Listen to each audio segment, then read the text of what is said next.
listen up. Usually the good Lord works in mysterious ways, but not today. This here is 66 tons of straight-up, H-E-spewing divine intervention. If God is love, then you can call me Cupid. What about that scare? We've all run the simulations. They're tough, but they ain't invincible. Stay with the Master Chief. He'll know what to do. Yes, sir, Sergeant. Thanks for the tank. He never gets me anything. Oh, I know what the ladies like. Hell yeah. Ladies and gentlemen, my name is Grandmaster Apple, and today I have a special guest with me known as Sweden. Not affiliated with the country. Yes. Sweden knows nothing about humanity's retaliation, and I don't even think Sweden has a game. But today I would like to showcase you the Galactic Conquest. Onwards we go. Currently the only Galactic Conquest we have that is viable to play would be the UNSC under Combat Evolved. I have no idea if the secondary campaigns work, but because I haven't touched them, I have only been working on Combat Evolved. So let's hop in. Here we have the galaxy. Currently we are running without multiple systems. The loyalty system, so before planets would have a little pop-up in the top left that said how much loyalty they have to you. It was based on your fleet combat power, so like how many ships you had over each planet would dictate your loyalty. We have reworked the Galactic Conquest map a little bit, and also with that tried to set everything in order as what happens in canon lore in the Halo universe. What changes have you made to the map? I rearranged all of these planets. All these planets got rearranged. These planets got rearranged. And some of these got moved around over here. We changed the trade routes, which are these white lines, which are the paths that your ships can take. And I also got rid of the Far Isle campaign. Far Isle campaign? Yeah, so the Far Isle campaign we removed temporarily due to the fact that the Far Isle campaign was crashing to desktop. We're not sure why, so we'll be experimenting with that in the future to see what's going on. But essentially this planet would just, you'd capture it, and then it would flip on you, and it would become your enemy, and then you'd have to go back and take it, and then nuke the whole planet, and then you'd get the planet back. This was a critical planet because, as you can see, it's the only path over to the right side of the map. Yeah, so it's how you progress further in the game, if I'm correct. In that direction, yes. Otherwise, you'd have to go all the way around to get over here. Gotcha. Okay. Which is a lot harder. Playing as the UNSC is very difficult, as it should be, because the UNSC are the UNSC. The UNSC gets absolutely dog-washed. You don't have this great technology. Yeah. Nah. Is the end goal of like this game to like dominate the galaxy, I'm guessing? Yes, that would be correct. You just like take over all the planets? Yes. What does the original game look like? It looks like it was made in the early 2000s. 2006? Yeah. Gotcha. So is this an RTS or is it like a multiplayer? Both. Oh. Although our Galactic Conquest is not multiplayer right now. We don't have plans to make it that way either. So right now I'm just preparing all my fleets to the choke points here, just to give myself the best chance against the Covenant when they attack. They usually attack between day 10 and probably day 28 to 32. So as you can see here, like each of these planets, you can build ships and whatnot.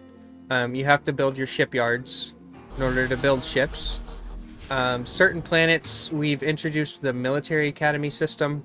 So you have to build your military academy to get heroes like this fleet captain.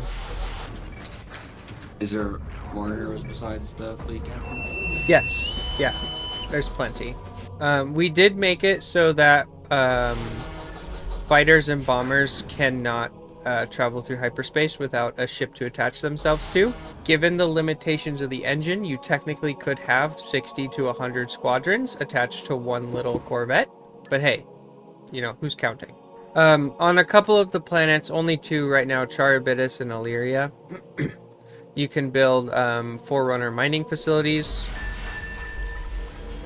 These will give you significantly additional income, I think 4,000 between all 4. You can also build the Phoenix support ship. It is a colony ship. It allows for repairing fighters in combat, as well as it increases your unit cap, and it provides income. The support ship. Yes. Yep. Oh, cool. It just like adds like a certain amount to like. Yeah.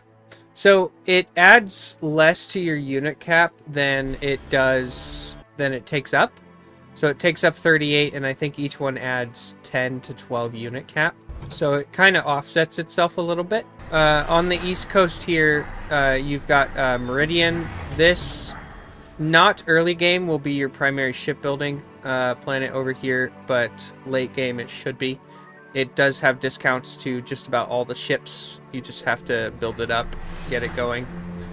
Early game, I would say New Jerusalem, Meridum, maybe Terra Nova, but definitely Meridum.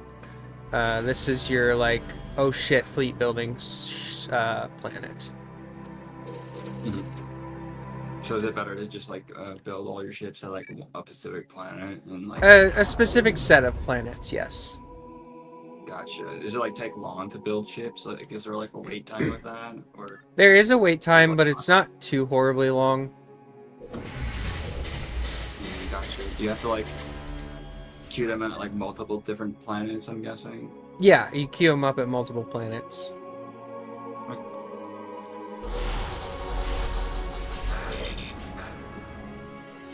What's like the best planet like for shipbuilding?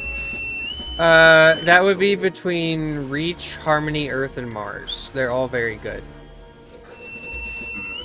Your cheapest ships will be built at Reach.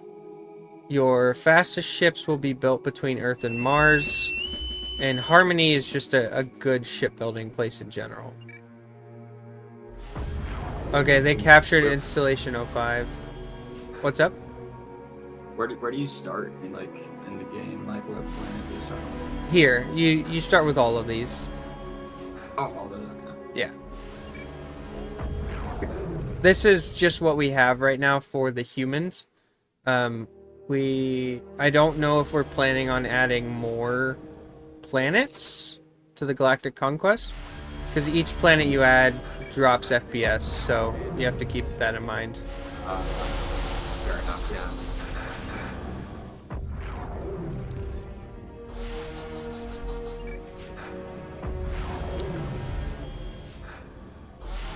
And you also said that like you're able to play as the enemy too. Not efficiently yet. Oh shit, Battle of Harvest, here we go. What are we up against? Okay, 2 DDSs, a hero, and 2 CASs. We're probably not going to survive this. Not very well, at least. We got him. We got him, ladies and gentlemen, at the cost of almost our entire fleet. Heck yeah. We've succeeded at the Battle of Harvest. Yippee. Look at that! Look at that! God damn. Look at our You lost losses. so many. Oh my. Compared to the enemy. Yeah. Jeez, those things are so strong. They had 5 ships. Man, it would really be interesting to fight as the enemy, not gonna lie. Like, having like really powerful ships, but going against like a bunch of like smaller ones. Yeah, That'd I be mean, cool. you just steamroll the UNSC, honestly. So at Tech 1, the only capital ship you get is the Phoenix. It's going to be your primary through all of Tech 1. And then you have access to some corvettes. You've got the frigates here, the UNSC Fleet Captain frigates and the Charon class frigate. One of your best ships early game is going to be the Musashi. Simply just because you can fighter spam with it. But you can also just produce a bunch of fighters manually. One thing I like to do is spam D-77 Pelicans. You can also do it with the B-65s, although the B-65s don't survive very long. But if you need quick firepower for cheap costs, that's the way to do it. Alright, we're starting to stack up on money here. I need to start upgrading these planets. The UNSC gets a ton of money to offset the fact that they get absolutely steamrolled by the Covenant. Oh crap, they're hitting us again at Terra Nova. Oh no, no, no, no. You're screwed. I am so cooked. These bombers are shitty, but with 65 of them, roughly, you can really do some damage to the enemy. So, one of the things early on that you're going to want to do that I didn't do is build up all your farms.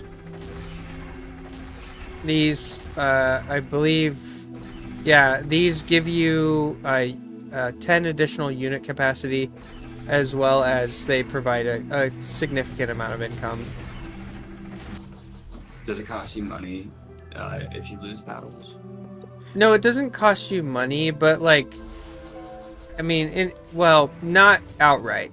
In a way it does, because of the fact that you Lose some of the ships. You lose your ships, you lose your space station, and that stuff is expensive. Kind of reminds me of Spore. And at least at the Galactic stage in Spore. Yeah, yep. Yeah, one of the first things also that you need to do that I didn't do is get to Tech 2. I have made a mistake.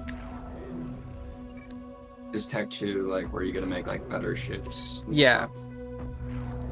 And you can go all the way to Tech 5.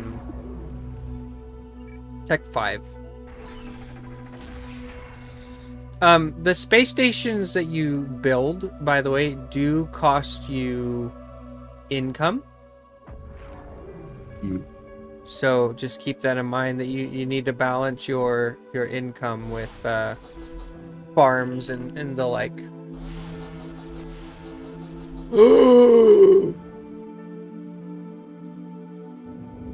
So these are very, very short-range bombers that I've mass-produced. Ooh. It crashed!